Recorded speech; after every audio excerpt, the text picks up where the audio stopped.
ಓ ಸಕಲ ಜೀವಿ ಸೃಷ್ಟಿಕರ್ತನಾದ ಶಿವನೇ, ನಿನ್ನ ಮಿಂಚಿನಲ್ಲಿ ಹಂಚಿಕೊಳ್ಳುವ ಈ ಬರುವ ಮನುಜನ ಜನ್ಮ ಎಷ್ಟೊಂದು ವಿಚಿತ್ರವಾಗಿ ಬಂದ್ರಿವೆಲ್ಲ ಭಗವಂತ. ಈ ಮನುಜ ಎಲುಬಿನ ಹಂದ್ರದಿಂದ ಹೊಲಸು ಇಂದ್ರಿಯದಿಂದ ಜನಿಸಿ ಮೂಳೆಗಳ ಮಧ್ಯ ಮಾಂಸದ ಮುದ್ದೆಯನ್ನಾಗಿಟ್ಟು ಮಲಮೂತ್ರಗಳ ಉಸಿರಿಸುವ ಚಟಲದಿಂದ ಯಾರಿ ಬೀಳುವುದು. ಈ ದೇಹ ಅಸ್ಥಿರವಾದದ್ದು, ಜೀವ ನಿರಂತರವಾದದ್ದು. ನಶಿಸಿ ಹೋಗುವ ಈ ದೇಹಕ್ಕೆ ತಾನು ತಂಡದು ಮನೆ, ಮಕ್ಕಳು, ಹೆಂಡರು, ಮೋಹ, ಮಮತೆ, ಹಣ, ಆಸ್ತಿ, ಐಶ್ವರ್ಯ ಎಂಬ ಹೊತ್ತತನವ ಆವರಿಸಿಕೊಂಡು ಬಿಟ್ಟಿದೆ ಈ ನರ ಜಂತುವಿನ ಭ್ರಮೆಗೆ. ಈ ಭವದಲ್ಲಿ ನಾನು ಬರುವಾಗ ನನ್ನಂತೆ ನಡೆದುಕೊಂಡು ಬರುತ್ತದೆ ಎಂದು ನಾನು ತಿಳಿದುಕೊಂಡಿದ್ದೆ.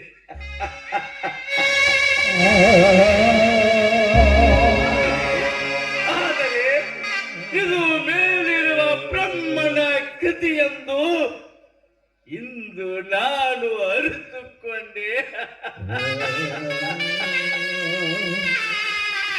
ನೀನು ಗೆದ್ದೆ ಬ್ರಹ್ಮ, ನೀನು ಗೆದ್ದೆ.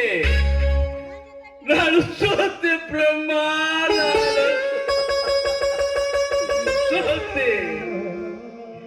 ಮೆಚ್ಚಬೇಕು ಬ್ರಹ್ಮ, ನಿನ್ನ ಕೃತಿಯನ್ನು ಮೆಚ್ಚಬೇಕು. ಬ್ರಹ್ಮನ ಬರಹವನ್ನು ತಿಳಿದವರು ಯಾರು? ಬ್ರಹ್ಮನ ಬರಹವನ್ನು ತಿಳಿಯದೆ ಬಡಿದಾಡುವ ನರಗೊಂಬೆಗಳು ನಾವು. ಬದುಕಿನ ಕಲ್ತೆಯನ್ನು ತಿಳಿಯದೆ ಕುಣಿದಾಡಿದೆ ನಾ ಈ ಸಂತೆಯಲ್ಲಿ. ಈ ಸಂತೆಯ ಸೂತ್ರಧಾರಿ ನೀನು, ನಟಿಸುವ ಪಾತ್ರಧಾರಿ ನಾನು. ನಾ ಕಂಡೆ ಬ್ರಹ್ಮ, ನಾ ಕಂಡೆ. ನಾ ಬಡಿದಾಡುವ ಈ ಸಂತೆ ಬಹುದಿನಗಳಿಂದ ನಟಿಸುವ ಸಂತೆಯಲ್ಲ. ಇದು ಕೇವಲ 3 ದಿನದ ಸಂತೆ. ಇದು ಕೇವಲ 3 ದಿನದ ಸಂತೆ.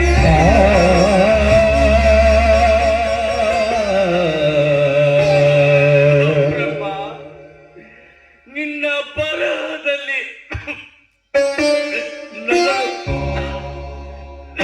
ನನ್ನ